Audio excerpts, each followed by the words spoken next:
সম্মানিত দিনী ভাই, সম্মান দেখা দেখি এতক্ষণ এই পর্যায়ে এলাম। আমি এবার আপনাকে বলতে চাইছি, এত দামি মহিলাকে আপনি বাজারে নামালেন কেন? আল্লাহ বলছেন, এবার দেখেন আল্লাহ কি বলছেন। সবাই রেডি আছেন? একটা আয়াত বলতে যাচ্ছে, এবার হাদিস নয়, আয়াত। আল্লাহ তাআলা বলছেন, পৃথিবীর মানুষ শোনো, ওমিন আয়াতিহি আন খালাকালাকুম মিন আনফুসিকুম আজওয়াজা। পৃথিবীর মানুষ, এই পৃথিবীতে আমার অনেক বৈশিষ্ট্য আছে, আমার পৃথিবীতে অনেক বৈশিষ্ট্য আছে। এই বৈশিষ্ট্যের মধ্যে আমি আল্লাহ তাআলা সৃষ্টি করেছি তোমার মধ্য হতে তোমার স্ত্রীকে। আল্লাহ যুবকদেরকে বলছেন, পৃথিবীর যুবক তোমরা শোনো, আমি সৃষ্টি করেছি তোমার মধ্য হতে তোমার স্ত্রীকে। কেন? লিতাসকুনু ইলাইহা, যেন তুমি তার কাছে শান্তি তৃপ্তি পাও। এই কারণে শান্তি তৃপ্তির কথা কে বলছেন বলেন তো দেখি? হ্যাঁ, আল্লাহ বলছেন যে যেন তুমি শান্তি তৃপ্তি পাও, এই কারণে আমি তোমার স্ত্রীকে সৃষ্টি করেছি। ওয়াজালা বাইনাকুম মাওয়াদ্দাতা ওয়া রাহমা, এবং আমি আল্লাহ তোমাদের দুইজনের মাঝে পারস্পরিক ভালোবাসা, মায়া, মহব্বত সৃষ্টি করে দিয়েছি। এ কথা আল্লাহ তাআলা বলছেন। সম্মানিত দিনী ভাই, এইবার আপনাকে বলছি, আল্লাহ বলছেন আমি তোমার জন্য তোমার স্ত্রীকে সৃষ্টি করেছি, শুধু তুমি দেখবে, তোমাকে শান্তি তৃপ্তি দিবে, এটাই তার কাজ। এ কথা আল্লাহ বলছেন। এবার আপনাকে আমি বলি, আপনার স্ত্রী বাজার ঘাটে এইভাবে ঘুরছে, তাহলে শুধু আপনাকে শান্তি তৃপ্তি দেওয়া হচ্ছে না, গোটা বাজার বালার মানুষকে,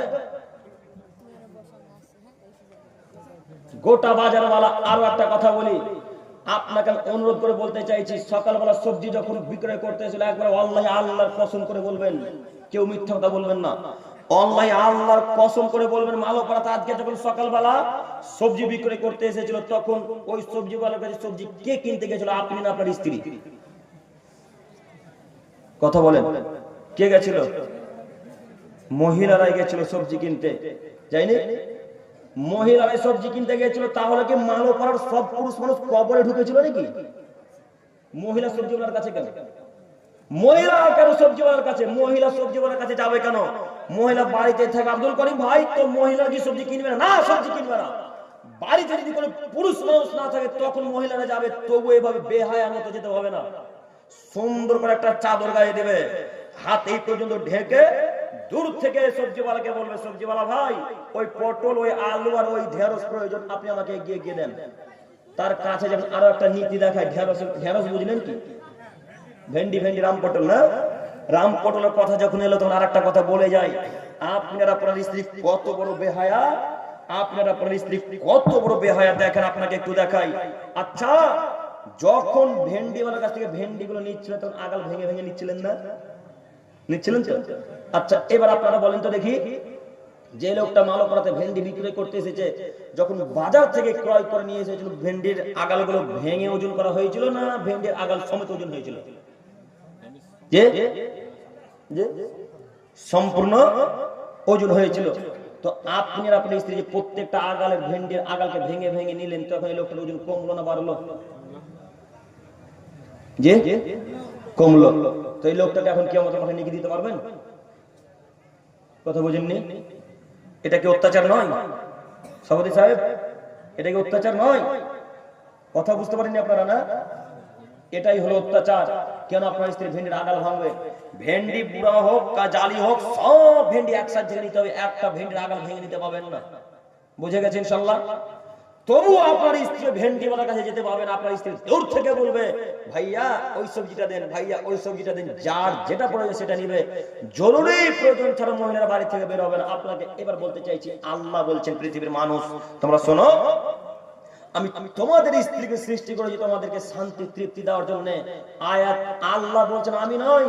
আয়াত আল্লাহ বলছে, প্রমাণ আমার কাছে আছে, আপনি যখন খুশি দেখতে চান আমি দেখে দিতে প্রস্তুত আছি, যখন খুশি, রাত্রে হোক, সকালে হোক, বৈকালে হোক।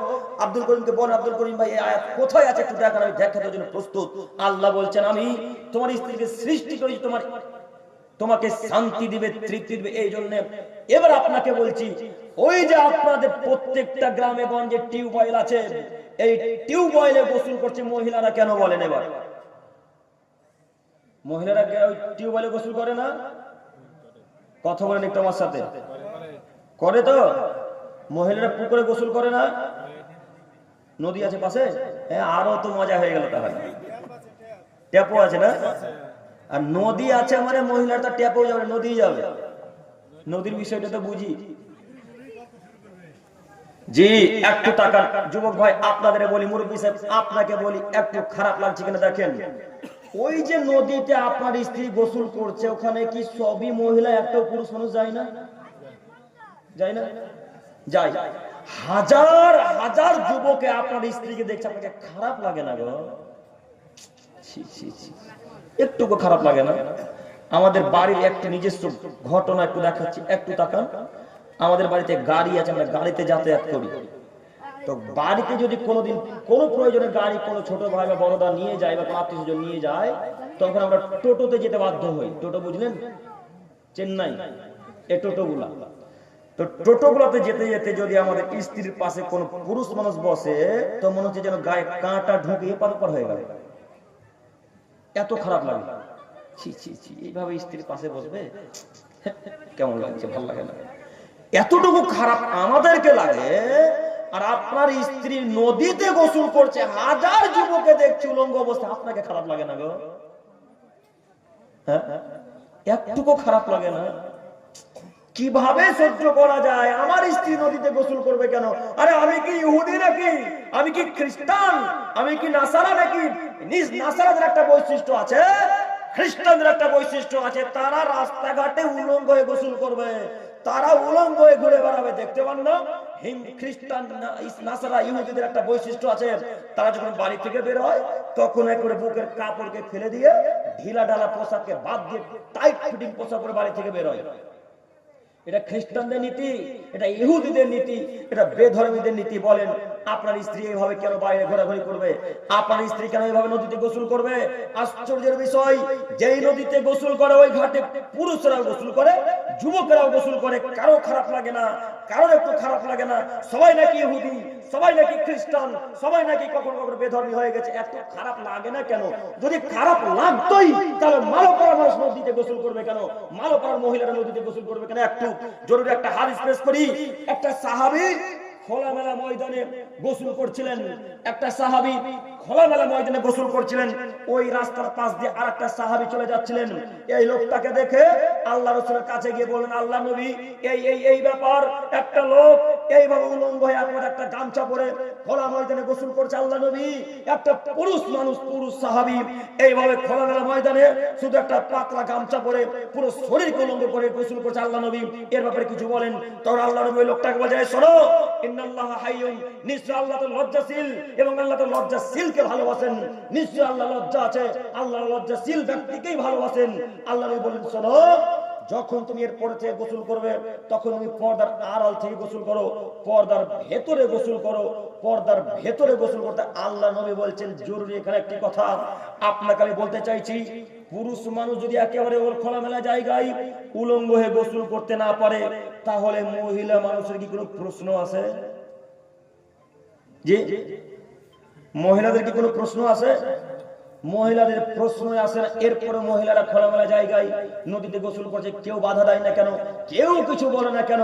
আপনাকে বলে যাচ্ছি যুবক ভাই, আপনাদেরকে আমি অনুরোধ করে বলে যাচ্ছি, মায়ের জন্য কাল সকাল হতে হতে বাথরুম করবেন, কাল সকাল হতে হতে ইনশাআল্লাহ হবে। ইনশাআল্লাহ।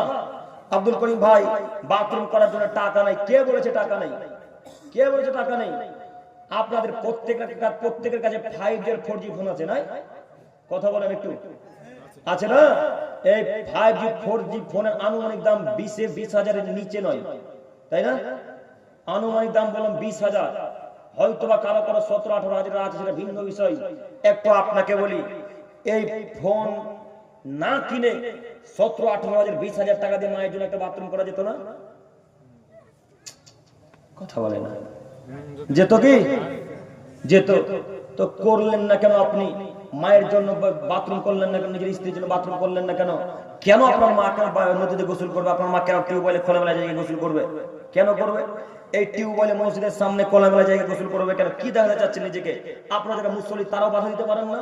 অন্তত মসজিদের সামনে কোনো মহিলা আসতে পারে না, মহিলা আসবে না, পুরুষ মানুষ গোসল করবে, করুক, বুঝেননি? কেন মসজিদের সামনে মহিলারা টিউবওয়েলে গোসল করবে? একটু এবার জরুরি কথা বলতে চাইছি, একটু দেখুন, দেখি আপনাকে এবার খারাপ লাগছে কিনা। আচ্ছা, আপনার স্ত্রী এইভাবে যে গোসল করছেন, তো আপনি কি মনে করছেন এটা ফ্রি নাকি? ফ্রি কি? ফ্রি যদি না হয়তো এভাবে গোসল করছে কেন? এবার আপনাকে বলছি, দেখেন, 5,000 টাকা মোহরানা আদায় করলাম আমি, ওই দমকল থেকে বিভাগ করে নিয়ে এসেছেন মালো পাড়াতে, হরিহর পাড়ায়। মোহরানা আদায় করব আমি, এই সায়া ব্লাউজ কাপড় কিনে দেবো আমি, চাল ডাল আলু শাকসবজি যত যা কিছু লাগে সব কিছু কিনে দেবো আমি, আর দেখে মজা নেবে পাড়া প্রতিবেশীদের। খারাপ লাগে না কেন? খারাপ লাগে না কেন? কেন খারাপ লাগে না? আপনার স্ত্রী বাইরে গোসল করছে, এতটুকু খারাপ লাগে না? মোহরানা আদায় যে করে সেই হক আদায় হক রাখে, মোহরানা যে আদায় করে সে শুধু হক রাখে না। আপনি মনে করেছেন এতদিন আমি হক আদায় করলাম এখন মালোপাড়ার মানুষ হক আদায় করুক, এটা মনে করেন? যদি এটা নাই মনে করলেন, তাহলে মহিলারা এইভাবে কেন ঘোরাঘুরি করছে বলেন? কেন মহিলারা এইভাবে চলাচল করছে? সম্মানিত ভাই, আপনাকে অনুরোধ করে বলে যাচ্ছি, আপনারা মায়ের সম্মান অতি বেশি, আপনার মা বাড়ির ভেতরে বাথরুমে গোসল করবে, এটাই জরুরি। কালকে ইনশাল্লাহ বাথরুম হবে, হবে ইনশাল্লাহ, সকলে বলি ইনশাল্লাহ। বাথরুম করার চেষ্টা করুন যে কোনো মূল্যে। সম্মানিত মুরব্বী সাহেব, সম্মানিত ভাই, আমি আপনাকে দেখাতে চাচ্ছিলাম, আল্লাহ বলছেন আমি নারীদেরকে সৃষ্টি করেছি তার স্বামীকে শুধু শান্তি তৃপ্তি দিবে, এই কারণে ওয়াজালা বাইনাকুম মাওয়াদ্দাতান ওয়া রাহমা, এবং আমি তাদের দুইজনের মাঝে পারস্পরিক দয়া মায়া মহব্বত সৃষ্টি করে দিয়েছি, এই কারণে ইন্না ফি যালিকা আয়াতিল লিকাউমিন ইয়াতাফাক্কারুন, নিশ্চয় চিন্তাশীল সম্প্রদায়ের জন্য এতে বহু নিদর্শন রয়েছে। জরুরি এখানে একটি কথা, স্বামী স্ত্রীর মাঝে ভালোবাসা সৃষ্টি করেছেন কে? আল্লাহ। এবার সম্মানিত মায়েরা আছে কি? সম্মানিত মা বোন, আপনাকে বলছি, এবার আপনি শ্রবণ করুন, আপনি একটু কথাটা মনোযোগ দিয়ে শ্রবণ করেন। হাজারো এরকম নারী আছে যে স্বামীতে ভালোবাসে না, এই জন্য কবিরাজের কাছে গেছে। কথা সত্য হলো কি? হলো? কবিরাজের কাছে কি কবিরাজকে বলছে একটু হাত চালিয়ে দেখেন না, আমার স্বামী আমাকে কেন ভালোবাসে না, আমার স্বামী কেন আমাকে দেখে না, কেন আমার খোঁজ খবর নাই না, একটু বলেন না। তখন কবিরাজ সাহেব টাকা নেওয়ার জন্য বলছে, হ্যাঁ তোমাকে এই কাগজটা বানতে হবে, এই জিনিসটা হাতে রাখতে হবে, মাথাতে একটা ডোরা ঝুলিয়ে রাখতে হবে, তোমার স্বামী তোমাকে ভালোবাসবে। তখন ঠিকই এই মহিলা, একটু আগে বললাম না মহিলাদের হাঁটু নিচে উঠবি, এখন বলছে মহিলাদের টাকুর নিচে উঠবি। কিসের নিচে বুদ্ধি বললাম? টাকুনি বোঝেন কি? এই যে টাকুনি, ওদের বিদ্যা দুদিন পর পায়ের তলাতে চলে যাবে। আচ্ছা বলেন তো দেখি, এই যে একটা ছোট্ট কাগজ দিল, যে তাবিজে এইভাবে ঘুরমুড়ে ভরে দিল, এই তাবিজে এখন কাগজে কি করবে? কি করবে? কথা বোঝাতে পারলাম না। কি করবে ওই কাগজে গো? এই কাগজটা স্বামী স্ত্রীর মাঝে ভালোবাসা সৃষ্টি, ভাতৃত্ব বজায় রাখতে পারে? পারবে না। স্বামীতে ভালোবাসে না, গভীর রাত্রে উঠে যান, গভীর রাতে ফজরে কিছুক্ষণ আগে 1-1.5 ঘন্টা আগে উঠে গিয়ে আল্লাহকে এক পর্যায়ে 2 রাকাত সালাত আদায় করেন, করুন 2 রাকাত সালাত আদায় করে আল্লাহ তাআলাকে এক পর্যায়ে 2 হাত তুলে বলেন, ইয়া রব, হে আমার প্রতিপালক, আমার স্বামী আমার দেখাশোনা করে না, মাবুদ তুমি তো দয়াবান, তুমি তো ক্ষমাবান, আল্লাহ তুমি আমার স্বামীকে হেদায়েত দান করো, আল্লাহ আমার স্বামী যেন আমাকে আজকে থেকে ভালোবাসে, আল্লাহ এই তৌফিক তুমি তাকে দান করো। এইভাবে দোয়া করেন, দোয়া ইনশাআল্লাহ কবুল হবে। আর কিয়ামত পর্যন্ত যদি হাতে তাবিজ থাকে, তবু এই স্বামীর উপকার কোনোদিন হবে না। সম্মানিত দিনী ভাই, আপনাকে অনুরোধ করে বলছি, স্বামী ভালোবাসে না আল্লাহকে বলেন, শ্বশুরে ভালোবাসে না আল্লাহকে বলেন, শাশুড়িতে দেখতে পারে না ভালোবাসে না আল্লাহকে বলেন। কোন তাবিজ, কোন ঝাড়, কোন তাবিজ, কোন ওই কালো ধাগা লাল ধাগা, কোন তাবিজ কিছু কাজ করতে পারবে না, মনে থাকবে না ইনশাআল্লাহ। এটা একটা কথা। আর হাত চালা বোঝেন কি? হাত চালা বোঝেন? ওই আপনাদের গ্রামে 10 দিন আগে কার 1 লাখ টাকা চুরি হয়ে গেছে, তখন বলছে অমুকের কাছে যা, কে চুরি করেছে বলে দিতে পারবো। তখন ঠিকই ওর কাছে গিয়ে বলছে যে একটু করেছে, হাত চালিয়ে দেখেন না কে চুরি করেছে আমার টাকাটা। তখন ও নখে দেখছে, বলছে অমুক মানুষ চুরি করেছে, অমুক চুরি করেছে, অমুকের শরীরে এমন, কিন্তু মুখটা আর বলবে না, কেমন নামটা বলবে না। তার মানে গোটাই ধোঁকা, বুঝেননি? তার মানে কি? পুরোটাই ধোঁকাবাজি। ও যদি বলে দিতেই পারে গায়েবের কথা, তাহলে কে চুরি করেছে নামটা বললো না কেন, কে চুরি করেছে মুখটা দেখালো না কেন? বুঝতে পারলেন? বোঝাতে পারলাম না? একটা কথা এবার আপনাকে বলি, প্রশ্ন ছুড়ছি, উত্তর দিবেন। একটু বলেন তো দেখি, গায়েবের কথা আল্লাহ ব্যতীত কেউ কি জানে? কেউ জানে? কেউ জানে না গায়েবের কথা আল্লাহ ব্যতীত, আল্লাহ ছাড়া। এখন যদি কোনো মানুষ এই আকীদা পোষণ করে যে আল্লাহ ব্যতীত আরো কেউ কেউ গায়েবের খবর জানে, তাহলে সে মুশরিক, তাহলে সে মুশরিক। আল্লাহ রাসূল সাল্লাল্লাহু আলাইহি সাল্লাম আপনারা বলছেন গায়েব জানেন, জি না গায়েব জানেন না। গায়েবের খবর আল্লাহ কাউকে দেননি, কোনোদিন দেবেনও না। গায়েবের খবর আল্লাহ তাআলা কাউকে দেননি, শক্তি কাউকে দেবেনও না। আপনারা বলছেন আল্লাহ রাসূল গায়েব জানেন। একটা হাদিস পেশ করি বুখারী মুসলিমের, দেখি আপনি গায়েব আল্লাহ রাসূল জানেন কিনা। আল্লাহ রাসূল আনাস ইবনে মালিকের সাথে রাস্তাতে চলে যাচ্ছেন, মনে করেন মক্কা থেকে মদিনার পথে রওনা দিয়েছে। তো রাস্তাতে যেতে যেতে যেতে যেতে দেখলেন একটা খেজুর পড়ে আছে। কি বললাম? খেজুর পড়ে আছে। তো খেজুরটাকে তুলে আল্লাহ রাসূল এইভাবে মুখে দিতে যাচ্ছেন। তো মুখে দিতে যাবেন এমন অবস্থা আল্লাহ রাসূল নিজে নিজে বলছেন না, এই খেজুরটা মুখে দেওয়া যাবে না। আমার সন্দেহ হচ্ছে যে এই খেজুরটা সাদকার খেজুর না সাধারণ খেজুর। আমার সন্দেহ হচ্ছে এই খেজুরটা সাধারণ খেজুর না সাদকার খেজুর। আল্লাহ রাসূল বলছেন আমি তো সাদকার খেজুর খাই না, আমার উপর তো সাদকা হারাম, আমার পরিবারে যারা কাজকর্ম করবে তাদের উপর সাদকার খেজুর হারাম, আমার বংশের উপর সাদকা হারাম, আমি কিভাবে সাদকার খেজুর খেতে পারি, আমি কিভাবে সাদকা খেতে পারি? তাই রাসূলের কাছে যখন কোনো খাদ্য আসতো আগে আল্লাহ রাসূল জিজ্ঞাসা করতো এটা কি সাদকা না সাধারণ খাবার। যখন আল্লাহ রাসূলকে বলা হতো এটা সাধারণ খাবার, তখন তিনি খেতেন, সাহাবাদেরকে খেতে দিয়ে দিতেন। আর যখন বলতেন এটা সাদকার খাদ্য, তখন আল্লাহ রাসূল খেতেন না, তিনি বলতেন সাহাবাদেরকে দিয়ে দাও। তার মানে সাদকার খাদ্য আল্লাহ রাসূলের উপর কি হারাম। তো খেজুরটা নিয়ে হাতে নিচ্ছেন আর বলছেন আমার সন্দেহ হয় যেটা কি সাধারণ খেজুর না সাদকার খেজুর। যদি আমার সন্দেহ না হতো তাহলে আমি অবশ্যই খেজুরটাকে খেতাম। আমি আল্লাহ রাসূল খেলাম না এই কারণে আমার সন্দেহ যেটা সাদকার খেজুর। আচ্ছা বলেন তো, যদি আল্লাহ রাসূল আসলেই জানতেন গায়েবের খবর, তাহলে আল্লাহ রাসূল বলে দিতে পারতেন না যেটা সাদকা না সাধারণ খেজুর? হাদিস বুখারী মুসলিম। আমি কি বুঝাতে পারলাম? হাদিস বুখারী মুসলিম। সম্মানিত দিনী ভাই, কোন খবর আল্লাহ রাসূল নিজ পক্ষে হতে বলতেন না। যতক্ষণ জিবরাইল আলাইহিস সালাম এসে আল্লাহ রাসূলকে না বলতেন ততক্ষণ পর্যন্ত এই কথা বলতেন না। অতএব আপনাকে আমি অনুরোধ করে বলতে চাইছি, ভ্রান্ত আকীদা কখনো পোষণ করবেন না। আল্লাহ আমাদেরকে বুঝার তৌফিক দান করুক। সকলে বলি আমিন। মহান আল্লাহ তাআলা বলেন, ইয়া আইয়ুহান নবী, হে নবী, কুল্লি আজওয়াজিকা ওয়া বানাতিকা নিসাইল মুমিনিন, আপনি আপনার স্ত্রীদেরকে বলুন, আপনার কন্যাদেরকে বলুন এবং সারা পৃথিবীর মুমিনা নারীদেরকে বলুন, ইউদিনিনা আলাইহিন্না মিন জালাবিবিহিন্না, পৃথিবীর মহিলাগণ তোমরা নিজের বক্ষস্থলকে এবং এই গলাটাকে খুব সুন্দর করে ঢেকে রাখবে। পৃথিবীর নারীগণ তোমরা যখন বাড়ি থেকে বের হবে তখন নিজের বক্ষস্থলকে এবং এই গলাটাকে অতি সুন্দর করে ঢেকে রাখবে। কেন? যদি তোমরা এইভাবে ঢেকে রাখো তাহলে লুচ্চা লাফাঙ্গা ছেলেরা রাস্তাতে যেতে যেতে কেউ টিটকারি মারতে পারবে না। আল্লাহ বলছেন মুহাম্মদ সাল্লাল্লাহু আলাইহি সাল্লামকে যে মুহাম্মদ আপনি একটু বলে দেন আপনার স্ত্রীদেরকে, আপনার কন্যাদেরকে এবং সারা পৃথিবীতে যত নারী আছে এদের সবাইকে বলে দেন যে তোমরা বাড়ি থেকে বের হওয়ার সময় নিজের বক্ষস্থলকে এবং পুরো শরীরকে খুব সুন্দর করে ঢেকে তারপরে বের হবে। সম্মানিত দিনী ভাই, এইভাবে আপনার কন্যা যদি বের হয়, আপনার মা যদি এইভাবে সুন্দর করে পোশাক আশাক পরে বের হয়, তাহলে কোন চায়ের দোকানে আড্ডা মারা ছেলেরা, কোন বোর্ডের দোকানে আড্ডা মারা ছেলেরা, মনে মনে যারা আড্ডা মারে, এই কোন রকম ছেলে আপনার স্ত্রীকে দেখে, আপনার কন্যাকে দেখে, আপনার মাকে দেখে খারাপ মন্তব্য করতে পারবে না। তাই আল্লাহ বলেন, আল্লাহ পরামর্শ মুহাম্মদ সাল্লাল্লাহু আলাইহি ওয়াসাল্লামকে দিয়ে বলছেন এইভাবে চলাচল করতে বলো, কেউ টিটকারি মারতে পারবে না। এবার আপনাকে বলছি,